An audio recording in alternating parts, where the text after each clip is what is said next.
Problem set 1.8. I'm on page 87. Let's try a couple of these. Kind of get your feet wet a little bit. 1 through 6, we pretty much went over that. All that is length times height, or length times width, or just the two numbers that they gave you and multiply. So number 6, you're just going to take that 8 times 6 and get 48, and you're done. One of the things that's important though when you're doing units of measure, number 6, it's in feet. So when you multiply that, you're going to look at, you're multiplying 6 times 8 and get 48, and you get feet. Please put the feet on there to show me what unit of measure you're using. Plus, another thing that's important when you're doing these is find out how many numbers you're multiplying. So in this case, it was 6 times 8, so you multiply two numbers. You're going to put that 2 up there to show me that it's area. This means 48. Remember when in last lesson I said 6 to the second power meant 6 squared? Well, it works here. This is 48 square feet. Okay, so that's area. If I were to multiply 3 numbers together to find volume, 3 times 4 times 2, 3 times 4 is 12, times 2 is 24 feet. But how many numbers did I multiply? 3. So I'm going to put a 3 up there. And that automatically tells me that I've got volume. And this automatically tells me I have area. So even if I don't mention area or volume, you know, if I'm talking about 24 cubic feet, I know automatically that I'm dealing with volume there, or square feet, I'm dealing with area. Well, let's look at number 11. Kind of an odd-shaped figure here. Alright, and it is telling me that this is 50. 15. Get a little smaller writing here because my figure's so little. And this is 10.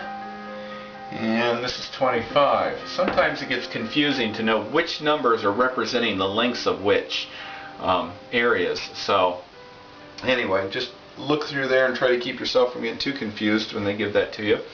You have a couple ways of doing this. You can find the area of, right now all you know how to do is find the areas of rectangles. So you're going to have to break this into rectangles so that you can find the area of each rectangle and then add them together.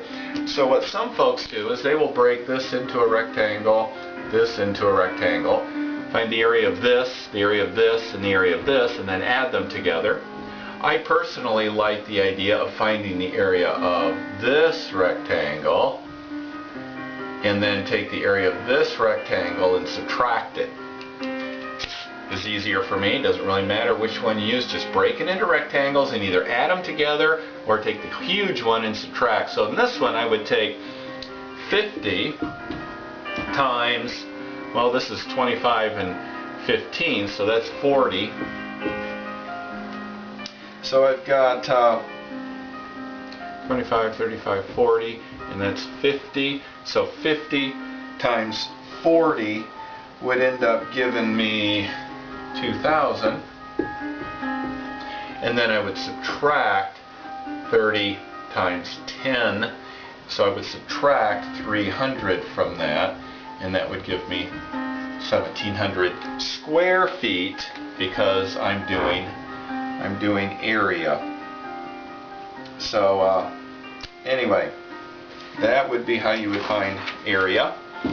When they give you some down the road, and they're doing 17 through, looks like they're doing 20. The instructions say find the volume and surface area of each figure. So you're finding the volume, the 3 numbers they're giving you there, multiply them together and you've got the volume. The surface area though, let's look at like number 20 for example. We're going to take the area of each of those sides and then add them up. So on 20 we have 6 sides. We have a top and a bottom, then we have the 4 sides that wrap around the top and the bottom. So if we were to look at the side the furthest to the right, 3 high by 5 wide, that would be 15. So that's one side. One thing that's important when you're doing surface area of 6-sided figures is you will always have 6 numbers you're adding together, 1 for each side. So that one's 15. What about the side on the left, directly across from the 3 by 5? That's also going to be 15. It's the same size. Let's look at the front one. The front side, it's 9 feet wide and it's 3 feet high, so it's 27. which also means the back one is also going to be 27 that you can't see. The top, well, the top is 9 feet long by 5 feet wide, so that's going to be 45, and again the bottom is going to be the same. So now we're going to take those 6 numbers, add them together, and we're going to get our final answer of 174 when we add those together as far as our surface area. Now again, I use the word area, and this time it's talking about centimeters, so because it's talking about area, it's going to be squared. Just like in volume, it's going to be cubed. So that's what we have as far as finding volume and surface area and area. So then they give you some application of concepts on page 89. And let's just do 1 or 2 of those, just to kind of give you a little bit of an idea of what's going on. But you know, I think probably 23 is the best example to get started. It's a little bit challenging, and so good to start with that one. The rest of them aren't really too bad, but students have struggled with number 23. A swimming pool is 20 feet wide and 40 feet long. So let's draw that up here. So it's 20 feet wide and it's 40 feet this way. Okay. If it is surrounded by square tiles, each of which is 1 foot by 1 foot, how many tiles are there surrounding the pool? Alright, so we're going to put some square tiles around this pool. In fact, if you count, you're going to have, and they're 1 foot by 1 foot, you're going to have 20 of those tiles right here. Then over here, you're going to have 20 here.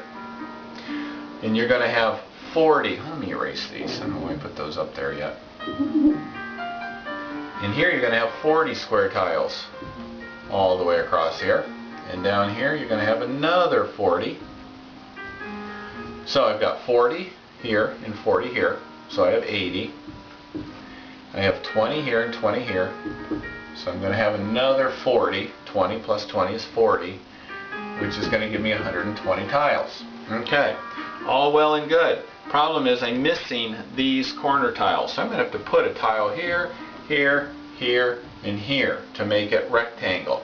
So I just added 4 more tiles to give me 124 tiles. So if you got 120 when you try this, that's the reason why the answer is 124, is they're putting that those 4 tiles in those corners there.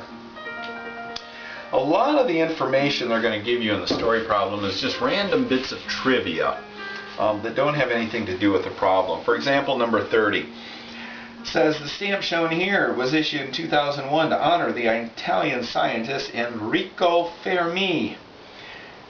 Random bit of information you don't even need for the problem. The image area of the stamp has a width of 21 millimeters and a length of 35 millimeters. Find the area. That's all the information you really need.